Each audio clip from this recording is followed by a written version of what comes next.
Seguidamente tenemos la intervención de Lorena Yael Piedra Cobo, investigadora, profesora universitaria y consultora internacional especializada en seguridad de inteligencia, crimen organizado, transnacional y estudios estratégicos.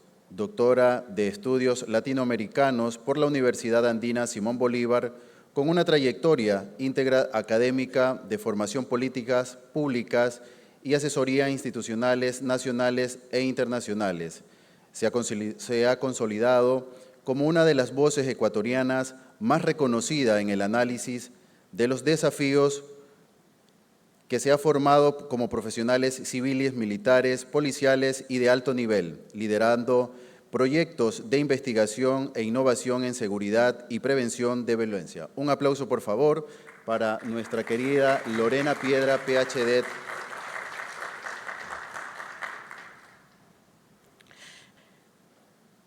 ¿Qué hace una sociedad democrática con el miedo?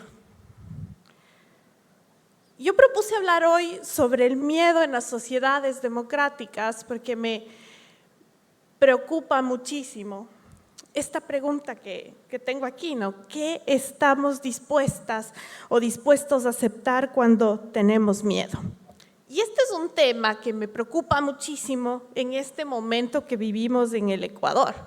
Tenemos miedo y sentimos también estas razones para tenerlo. No me preocupa solo, por así decirlo, que frente al miedo exijamos más seguridad, porque tenemos todo el derecho de pedirla. Lo que me preocupa es lo que empieza a pasar, lo que empezamos a considerar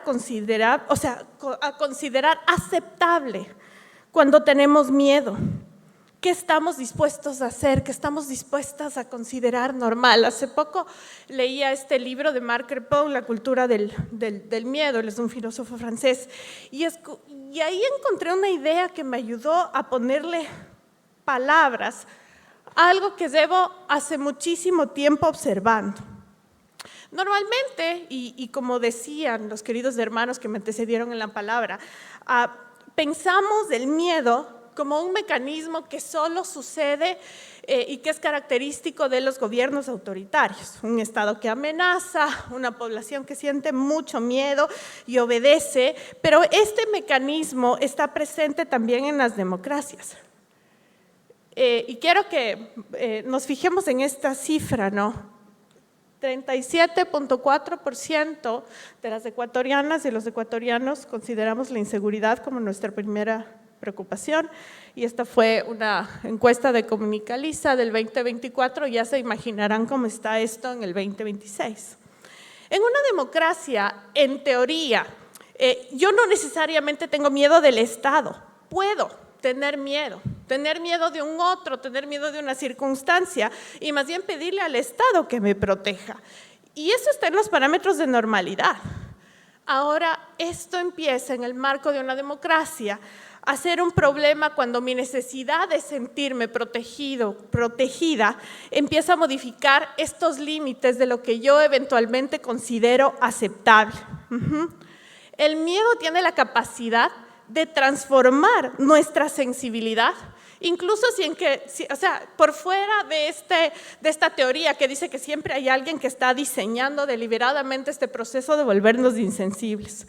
¿Quién es el blanco de este proceso de sensibilización que se va asentando sin que nos demos cuenta? Personas democráticas, personas conscientes, personas que de hecho son sensibles frente a los derechos de los demás. Y esta posibilidad no la podemos pasar por alto, porque no es que nos despertamos en la mañana diciendo, bueno, hoy voy a aceptar una injusticia. Hoy sí, hoy va a ser el día. No funciona así. Lo que funciona es súper lento y más bien progresivo. Lo que empezamos diciendo es, sí, pero ahí hubo violencia. ¿Qué es lo que pasó? No, la situación fue excepcional. Después decimos, sí, pero de lo que estamos hablando es de delincuentes. Y pasado mañana decimos, sí, lo que pasa es que necesitamos recuperar el control. Después decimos, sí, le pasó algo a esa persona, algo habrá hecho. Eso a una persona de bien no le pasa. Y un día, podemos descubrir que lo que estamos haciendo es justificar algo que años atrás nos habría resultado inaceptable. El miedo modifica profundamente las políticas de seguridad y de hecho nos está cambiando ya a nosotros. No nos damos cuenta de esto. Volvamos acá, a la cifra. La inseguridad aparece como la principal preocupación. Y acá, volver al tema, ¿no? Este miedo no es imaginario, o sea, no aparece de la nada. Hemos vivido homicidios, extorsiones, secuestros, hemos visto la violencia en las cárceles, cómo se disputan territorios. No es un miedo inventado. Y no digo que esto no sea un problema. Lo que digo es que tenemos que ser conscientes de cuál es la función del miedo. En la naturaleza el miedo nos alerta, nos permite reconocer amenazas, nos lleva también a protegernos. Pero cuando sentimos que no podemos protegernos solos, hacemos algo legítimo. ¿Qué hemos hecho con el contrato social? Crear un Estado y pedirle protección. El problema está, ¿qué rol le pedimos a ese Estado que acepte? ¿Y qué mecanismo es el que tenemos que tener cuidado? Y la acuciosidad suficiente como para poder ver. La sedimentación del aceptable. Este es un cuadro de Goya, el entierro de la sardina. ¿Y qué es lo que nos deja ver el cuadro acá? Me voy a dar la vuelta. Ya, nos deja ver un proceso en el que básicamente Goya se burla del fin del carnaval en España, donde se entierra o se incendia una sardina hecha de papel, tal como el Año Viejo aquí en el Ecuador. Y él se burla de lo que aparece ahí y él ironiza alrededor de lo que debería ser personas vestidas de negro con un montón de caos. Él ironiza a través de estas personas que desdibujan sus caras, ¿sí? Y acá tenemos, voy a tener mucho cuidado de no topar esto, pero aquí tenemos el mecanismo del miedo. Existe una amenaza,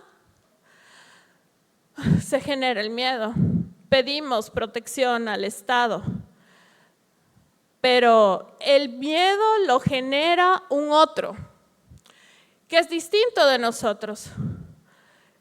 Un otro que se vuelve el sujeto de toda la violencia que yo puedo ejercer contra ese otro frente al que yo necesito protección. Y esta urgencia de miedo, esta necesidad de protección, gracias, a mí me genera pues esta lógica de excepcionalidad. Yo le deshumanizo al otro y se empieza a sedimentar justamente este tema, ¿no?, de lo inaceptable. Porque ¿qué pasa cuando dejo de verle al otro como un ser humano? Pues ya no me duele. Ese otro ya no soy yo, como decía algunos de los queridos hermanos que me antecedieron en la palabra. Y ¿cómo acepto la excepcionalidad? Frente al miedo viene la aceptación ciudadana, la autorización ciudadana, ¿ya? Y aquí tengo un segundo dato que es vital.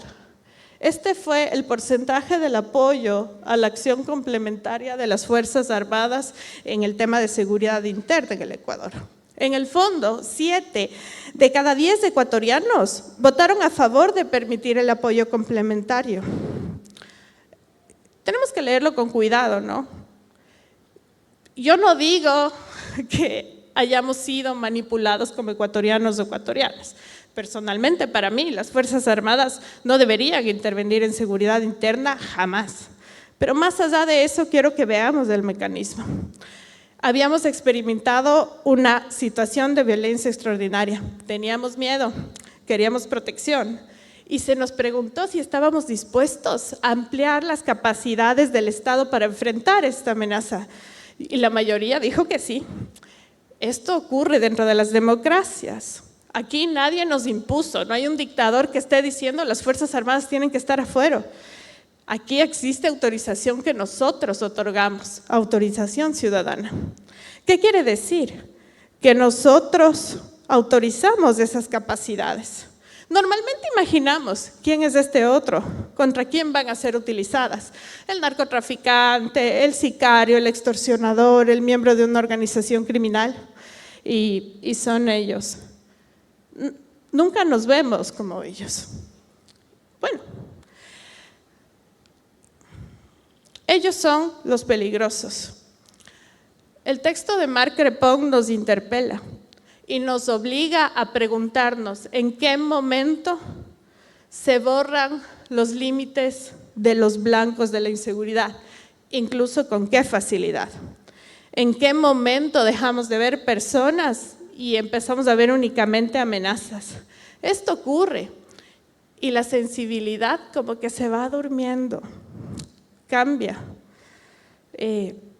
Y también algo duro empieza a entrar dentro de nuestros corazones. Podemos empezar a ver una detención arbitraria y pensar, no, por algo habrá sido. Vemos la violencia y nos preguntamos primero, ¿pero qué hizo esa persona? Que en realidad es una víctima. Vamos a empezar y aceptamos que determinadas garantías no se apliquen de la misma manera ante esos otros, porque estamos convencidos de que sabemos quiénes son ellos. Hasta que sucede esto, lo que ustedes ven en la imagen, lo que rompe la distancia, borra los límites. Y en un momento específico ya no resulta tan sencillo decir, son ellos, 4 niños. Son ciudadanos ecuatorianos, fueron. Y aparece de la nada, abruptamente, lo que el miedo nos había permitido olvidar. Este poder que autorizamos, pensando en un sujeto peligroso que se ejerció por error sobre personas reales, antes de que sepamos si efectivamente eran sujetos peligrosos. Por eso las Malvinas, para mí, no son un hecho que le interpela y acusa directamente y únicamente a las Fuerzas Armadas. A mí, el tema de las Malvinas me genera una advertencia sobre nosotros, sobre mí también, sobre la facilidad con la que podemos aceptar una capacidad coercitiva mientras imaginamos que será ejercida sobre alguien diferente. Por eso, quiero cerrar mi presentación compartiendo con ustedes una pregunta, y no aparece ahí, pero la pregunta es, ¿aceptaría que esta misma facultad que se ejerció contra esos niños el día de hoy, si pudiera quizás tener un ápice de sospecha de que esa facultad se ejerciera sobre mí? Y agregaría otras. ¿Sería capaz de aceptar todo esto si el error se cometiera sobre mi hijo? ¿O la aceptaría si la persona detenida en este contexto se pareciera a alguien que yo amo? ¿Seguiría considerando que es aceptable esa excepción? Porque quizás el hacernos esas preguntas y el contestárnoslas sea un buen test democrático. Tenemos que preguntarnos qué necesita el Estado para cuidarnos de los peligrosos. Y también, y sobre todo, en el fondo del corazón, necesitamos preguntarnos si estamos dispuestas y dispuestos a vivir bajo las mismas reglas hoy.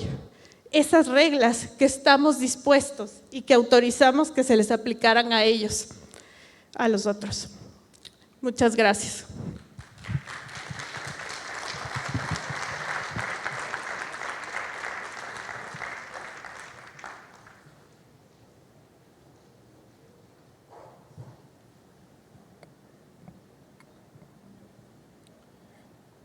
De verdad, excelente ponencia. Quisiera felicitar a Lorena Piedra. Un excelente tema y una excelente ponencia. Por favor, un caluroso aplauso.